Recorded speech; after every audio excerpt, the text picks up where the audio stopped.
నమస్తే అండి.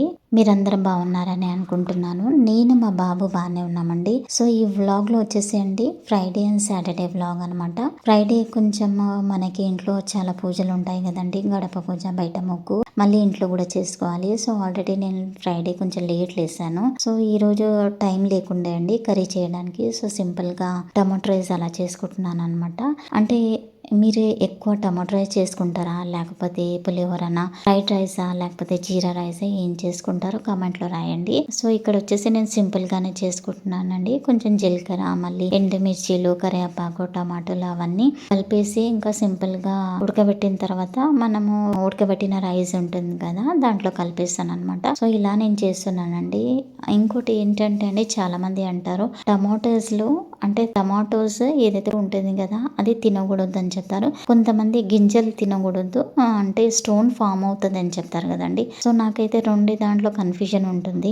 అంటే మీరు కామెంట్ లో రాయండి, అంటే టమాటోస్ గింజలు తినకూడదా, లేకపోతే దాని స్కిన్ పీల్ చేసి తినాలా అని నాకు కన్ఫ్యూజన్ ఇప్పటికీ ఉంటుంది. సో అలా కామెంట్ లో రాయండి. సో ఇలా నేను సింపుల్ గా టమాటో రైస్ చేసుకుంటున్నానండి. ఇంకోటి నేను చెప్పదలుచుకున్న విషయం ఏంటంటే, కొన్ని రోజుల నుంచి నేను సొసైటీ గురించి మాట్లాడుకుంటూ, సొసైటీ వాళ్ళ గురించి మాట్లాడుకుంటూ కొన్ని వీడియోస్ పెట్టాను కదండి. అయితే నేను ఏ రోజైతే ప్రెసిడెంట్ గారిని వాయిస్ మెసేజ్ వాట్సాప్ ద్వారా పంపించడం జరిగిందో, దాని తర్వాత నాకు కొంచెం హరాస్మెంట్ తగ్గిందని చెప్పొచ్చండి. అంటే ఇక్కడ నేను ఏంటంటే అండి, మా మమ్మీ చెప్పేదండి, కుక్క తోక ఎప్పుడు వంకరనే ఉంటది. అది మనం ఎంత ప్రయత్నించి ఆ తోకకి స్ట్రైట్ చేసినా గానీ ఆ వంకరనే ఉంటదని. సో అలా నేను 4 years నుంచి చూస్తున్నాను. అంటే వీళ్ళు హరాస్మెంట్ చేస్తూనే ఉంటారు, కొన్ని రోజులు గ్యాప్ ఇస్తారనమాట, మళ్ళీ అదే కంటిన్యూ అవుతుంది. అంటే కంప్లీట్ గా వీళ్ళు స్టాప్ చేయరు. ఎందుకంటే నాకు 4 years ఎక్స్పీరియన్స్ ఉంది కాబట్టి చెప్తున్నాను. అంతేకాకుండా ఇంకోటి ఏంటండి అంటే, నా మనసుకి చాలా బాధకరమైన విషయం ఏమిటంటే అండి, నేను అంటే ఈ సొసైటీలోనే కొన్ని ఎదురుగా ఉన్నారండి, వాళ్ళకి నేను నా మనసులో నా మాటలు కానివ్వండి, నా బాధలన్నీ షేర్ చేశాను. ఒకప్పుడు అంటే 3 years నుంచి తనతో గొడవ లేకుండా తను హరాస్మెంట్ చేస్తుందని నాకు తెలిసినా గానీ నేను గొడవ చేయకుండా నాది నేను కంట్రోల్ చేసుకుంటూ తనతో హ్యాపీగా ఉన్నాను అనమాట. అంటే మా అమ్మ చెప్పేది, అందరితో గొడవ చేయాలి బెట, ఎదురుగా ఉన్న వాళ్ళతోటి గొడవ చేయకూడదు, ఎందుకంటే మనకు అవసరం ఉంటే వాళ్ళే వస్తారు అని ఎన్నోసార్లు చెప్పేదన్నమాట. అది నా మైండ్ లో సేవ్ అయిపోయింది కాబట్టి నేను ఆమె ఎంత హరాస్మెంట్ చేసినా, ఏదో విధంగా తను నవ్వినా, ఏదో విధంగా నన్ను కించపరిచిన, పొడిచిన మాటలతోటి నేను అన్ని పక్కన పెట్టేసి తనతో బాగానే ఉండేదాన్ని అనమాట. అయితే ఇప్పుడు మన ఇంట్లో జరిగిన విషయాలు ఎదురు వాళ్ళకి ఎక్కువ తెలుస్తాయి. ఇప్పుడు ఫస్ట్ ఫ్లోర్ అయినా సెకండ్ ఫ్లోర్ అయినా వాళ్ళకి తెలియవు కదండి. ఎదురుగా వాళ్ళే అన్ని వింటూ ఉంటారు, అన్ని చూస్తుంటారు కాబట్టి. అంటే నేను హస్బెండ్ తోటి ఇలా విడిపోయాను, తనకు అన్ని చెప్పాను అనమాట. తను అన్ని చూస్తూనే ఉంది, చెప్పాను. సో అలాంటప్పుడు మనం ఏం చేస్తామంటే, తోటి లేడీస్ ఉన్నాం కాబట్టి అర్థం చేసుకొని మనము ఒక లేడీస్ ని హెల్ప్ చేస్తాం. కానీ తను ఏంటంటే బానే మాట్లాడుతుంది, నవ్వుకుంటూ మాట్లాడుతుంది, కానీ ఏంటంటే తన మనసులో ఏంటంటే జలసి చాలా ఉండడం వల్ల తను అలా చేస్తుందని నాకు అర్థమైపోయింది. అంటే నీకు ఎలా చెప్పాలో నేను ఒక చిన్న ఎగ్జాంపుల్ ఇస్తానండి. మీకు అందరికీ తెలుసు, నేను మార్నింగ్ ఈవినింగ్ 2 times పూజ చేస్తానని. సో ఈవినింగ్ వచ్చేసి నేను బయట దీపాలు పెడతానండి. సో మార్నింగ్ కూడా దీపాలు పెడతాను అనమాట 2 times. సో ఇలా మార్నింగ్ ఈవినింగ్ దీపాలు పెట్టేటప్పుడు ఏమైందంటే, తను కంటిన్యూస్ గా 1 month అంటే స్టార్టింగ్ లో 1 month అలా నేను దీపాలు పెట్టేటప్పుడే నన్ను డిస్టర్బ్ చేస్తుంది అనమాట. అంటే నేను ఇలా గమనించి నాకు అర్థమైపోయింది, she is completely disturbing to me అని నాకు అర్థమైపోయింది. ఇంకా సో ఎలా డిస్టర్బ్ చేసేదంటే, గుడ్ మార్నింగ్ అని ఒకసారి, బాగున్నారా అని ఒకసారి, ఈ రోజు ఏం వంట చేశారు, ఇలా ఆఫీస్కి వెళ్ళేసి వచ్చారు, అది ఇది ఏదో ఒక విధంగా అంటే నవ్వుకుంటూనే ఓన్లీ దీపాలు పెట్టేటప్పుడే డిస్టర్బ్ చేసేది అనమాట. ఇక్కడ మీరు చెప్పకండి ప్లీజ్ కమెంట్స్ లో ఏమిటంటే, మీకు అంటూ ముట్టు ఉండొద్దు అంటే మీరు వేరే ఇల్లు చూసుకుంటని. అలా కాదండి, ఒకసారి ఎలా అంటే ఎదుట వాళ్ళు మనకి హరాస్మెంట్ చేస్తుంది కనిపిస్తుంది, అంటే మాటి మాటికి మనము అదే టైంకి తను హరాస్మెంట్ చేస్తుందంటే ఇంకా నేను అర్థం చేసుకున్నాను, తను కావాల్చుకొని నన్ను డిస్టర్బ్ చేస్తుందని. మాట్లాడాలంటే వేరే టైం కూడా ఉంటది కదండి. నేను ఎన్నోసార్లు లోపలికి బయటికి వెళ్తూనే ఉంటాను, అంటే థ్రాష్ పెట్టడానికి, దానికి దీనికి. కానీ పర్టికులర్లీ దీపాలు వెలిగించేటప్పుడే డిస్టర్బ్ చేస్తుంది అంటే అది వాంటెడ్లీ చేస్తున్నట్టే అవుతుంది. దాంతో పాటు నేను ఆల్రెడీ 2-3 times కూడా చెప్పాను చూడండి, నేను పూజలో కొంచెం నిమగ్నమై పూజ చేస్తాను, పాఠాలు చదువుతూ పూజ చేస్తాను, ఆ పూజ దీపాలన్నీ దేవుడికే చెందాలని నేను మా బాబుతోటి కూడా చెప్పాను. నాతో మాట్లాడకబెట్ట, ఆ దీపాలు వెలిగించేటప్పుడు డిస్టర్బ్ చేయకబెట్ట అని. మా బాబు కూడా డిస్టర్బ్ చేయడు. అలాంటప్పుడు మీరు ఇలా డిస్టర్బ్ చేయడం మంచిగా అనిపియట్లేదు అంటే, కావాలని చేయట్లేదు అలా చెప్పారనమాట. సో ఇంకెందుకులే అని నాకు తెలిసిపోయింది. దాని తర్వాత కూడా కంటిన్యూస్లీ ఇలా ఏదో ఒక విధంగా మాట్లాడకపోవడం కానివ్వండి, ఇంకా తలుపులు ఓపెన్ చేసి గట్టిగా క్లోజ్ చేసుకోవడం, నేను ముగ్గు బయటికి వేస్తున్నప్పుడు వాళ్ళు గట్టిగా తలుపులు వేసుకోవడం నన్ను చూసి, అంటే ఎలా చెప్పాలో నాకైతే అర్థం కావట్లేదండి. ఇవన్నీ ఒక చీప్ లెక్కలే, కానీ చెప్పడానికి చాలా చీప్గా అనిపిస్తుంది నాకు కూడా. ఎందుకంటే మంచిగా అనిపించట్లేదు. మనము ఎదురు బదురుగా ఉన్నప్పుడు మనము ఒకరిని చూసి ఒకరి తలుపులు గట్టిగా వేసుకోవడం వల్ల అది వాళ్ళకి సాటిస్ఫాక్షన్ ఉండొచ్చు, కానీ నాకు ఎలా అంటే చీప్ లెక్కలు ఎందుకు చేస్తున్నారు అని నా ఆలోచన అది అనమాట. ఎందుకు అంతగానం మనం దిగజారిపోతున్నాము? ఒకరిని చూసి మనము గట్టిగా తలుపులు పగలగొట్టుకోవడం, తలుపులు వేసుకోవడం ఏంటి అది నాకు అర్థం కావట్లేదు. తను అనుకుంటున్నారు కానీ నేను తలుపులు గట్టిగా వేసుకుంటే నాకు హర్ట్ అవుతుంది అని, కానీ నాకు ఎందుకు హర్ట్ అవుతుందండి?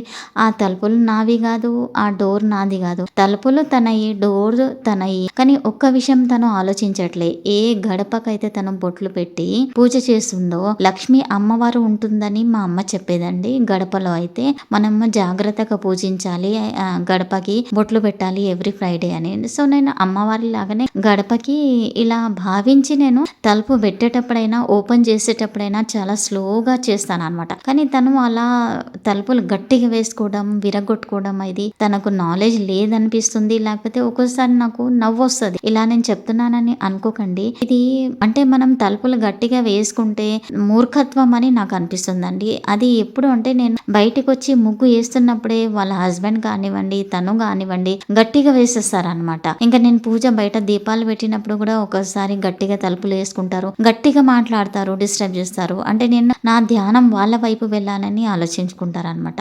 అయితే ఇలా నేను డిస్కషన్ చేశాను మా ఆఫీస్ కొలీగ్స్ తో. ఏదైనా కానీ మా ఆఫీస్ కొలీగ్స్ తో డిస్కషన్ చేస్తానండి. ఫోన్ లో కూడా డిస్కషన్ చేస్తారు ఎవరైతే నా ఫ్రెండ్స్ ఉంటారు కదా. వాళ్ళు ఏమన్నారంటే, సరే నీకు అంతగానం అది అవుతుందంటే ఇయర్ ఫోన్స్ పెట్టుకోను చెవులలో అని చెప్తే, అరే ఇది మంచి ఐడియా ఉంది కదా. గాంధీజీ కూడా ఏమనేవారంటే, మనం ఎవరికి చెడు చేయట్లేదు, ఎవరికి చెడు చెప్పట్లేదు, చెడు వినాలెందుకు అని చెప్పేవారు. అలా నేను గాంధీజీ పాలసీ అయితే అప్లై చేస్తున్నాను, కానీ నేను చెవులు మూసుకోలేను కాబట్టి నేను ఏం చేస్తున్నానంటే, ఇప్పుడు ఇయర్ ఫోన్స్ వచ్చేసాయి కాబట్టి ఆ ఇయర్ ఫోన్స్ చెవులలో పెట్టుకొని గట్టిగా ఇంకా సౌండ్ పెట్టుకుంటాను అనమాట. అలా సౌండ్ పెట్టుకోవడం వల్ల ఏమైతుందంటే, తను తలుపులు వేసుకున్నా గానీ, తను గట్టిగా మాట్లాడినా గానీ, వాళ్ళ హస్బెండ్ బయటికి వెళ్తున్నప్పుడు ఎక్స్క్యూజ్ మీ అనడం గానీ అవన్నీ నాకేం వినిపించవు. సో అలా చేస్తున్నాను అనమాట. అలా చేయడం వల్ల కూడా నాకు బాగానే ఉందన్నమాట. కానీ ఇక్కడ ఏమైందంటే అండి, గ్యాప్ వచ్చేస్తుంది. అంటే మనము ఎవరికైతే మన బాధలు చెప్పుకుంటున్నామో, ఒక మనిషి మనవాడు మన వాళ్ళు అని మనం చెప్పుకుంటున్నాం బాధలు కాబట్టి, దానికి వాళ్ళు అలుసుగా తీసుకొని అదే విషయాన్ని, అంటే తనకి ఎవరు లేరు కదా మనం హరాస్ చేయొచ్చు అని హరాస్మెంట్ చేయడం వల్ల నాకు చాలా అంటే చాలా బాధ అనిపించిందండి. అంతేకాకుండా ఇంకా 2-3 సిచ్యువేషన్స్ కూడా ఉన్నాయి. అది చెప్తే కూడా చీప్ గా అనిపించవచ్చు మీకు, కానీ నేను చెప్పదలంచుకోలేదు. సో ఇలా నేను అవాయిడ్ చేశాను. తను 2-3 టైమ్స్ పూజ గురించి పిలిచారు, నేను వెళ్ళలేదండి. ఇంకా నాకు తెలిసిపోయింది ఎందుకు ఒక మనిషికి మనము మాట్లాడదలాయించుకోలేనప్పుడు కట్ చేయడమే బెటర్. నేను చాలా అంటే చాలా పేషెన్స్, ఓర్పు చాలా ఉందండి నాకు. నేను గమనిస్తాను, భరిస్తాను, అంటే చాలా బేర్ చేస్తాను అనమాట. తర్వాత నా వల్ల కాలేదనుకోండి, ఇంకా నేను లైఫ్ లాంగ్ ఎవరికి వినానండి, లైఫ్ లాంగ్ కట్ చేసేస్తాను. నా మంచిగా ఉన్నప్పుడు నా ప్రాణమైనా ఇస్తానండి, ఎంత అంటే అంత నేను ఇష్టపడతాను. కానీ ఒకసారి మనసు ఇరుకుపోయింది అనుకోండి, ఇంకా నేను వినానండి. ఎందుకో నా దాంట్లో ఉన్న అదే. సో ఇలా నేను డిసైడ్ అయితే చేసుకున్నాను. నేను తనకి ఎంత చేసినా తను హ్యాపీగా ఉండట్లేదు, తను ఎన్ని మాటలన్నా నేను ఓర్చుకుంటున్నాను, రిటర్న్ సమాధానం ఇవ్వట్లేదు, అయినా తను ఇంకా హరాస్ చేస్తుంది, ఏదో విధంగా తను నన్ను డిస్టర్బ్ చేస్తుంది అన్నప్పుడు, అలాంటప్పుడు మనము బేర్ చేసే బదులైతే నేనైతే అంటానండి, ఇలాంటి రిలేషన్స్ కి బాయ్ చెప్పడమే బెటర్ అని నా ఉద్దేశం. ఎందుకంటే ఇది ఫ్యూచర్ లో ఇంకా హానికరంగా మనకు మారుతాయి అనమాట. ఇలా నేను కొంచెము అవాయిడ్ చేస్తున్నాను. గొడవ అయితే ఏం పెట్టుకోలేదు, మెయింటైన్ చేస్తానండి. మ్యాక్స్ టు మ్యాక్స్ నేను అవాయిడ్ చేస్తాను. మాట్లాడినా నేను మాట్లాడాను, నేను ఆన్సర్ ఇవ్వను. ఇంకా నా మనసు ఇరిపోయింది అనుకోండి, నేను ఆన్సర్ అస్సలు ఇవ్వనండి. ఇంకా వాళ్ళకి అర్థం అయిపోవాలి తను ఇంట్రెస్ట్ లేదు అని. సో అలా నేను గొడవలు లేకుండా ఇలా మేనేజ్ చేసుకుంటూ అయితే వెళ్ళిపోతున్నాను. ఇంకా మీరు తప్పుగా అర్థం చేసుకోకండి, కానీ ఇలా నాకు మనుషులు ఎదురు అవుతున్నారు అనమాట, హారాస్మెంట్ చేసే వాళ్ళు. సో ఇక్కడ క్లియర్ గా నాకేం తెలిసిందంటే, మన వాళ్లే మోసం చేస్తున్నప్పుడు ఇంకా బయట వాళ్ళతోటి మనం ఎక్స్పెక్టేషన్ చేయడం చాలా తప్పు. అయినా నేను గుడ్డిగా నమ్మి ఆమెని ఫ్రెండ్ గా భావించి అన్ని విషయాలు నా బాధలన్నీ షేర్ చేసినందుకు నా మీద నాకే ఇంకా ఇంకా మంచిగా అనిపించట్లేదు అనమాట. సో ఇలా మనుషుల మీద అయితే నమ్మకం పోతుందండి. అంటే నేను చెప్పేది ఏంటంటే మనుషుల మీద నమ్మకం పోతుందండి. ఇంకా ఎవరిని మనము నమ్మి మన విషయాలు కానివ్వండి, మన బాధలు కానివ్వండి షేర్ చేయడం మూర్ఖత్వం అని నేను చెప్తాను. దయచేసి ఈ మాట మీరు కొంచెము పట్టించుకుంటే బాగుంటదని అనుకుంటున్నాను. అందరూ అలాగ ఉండరని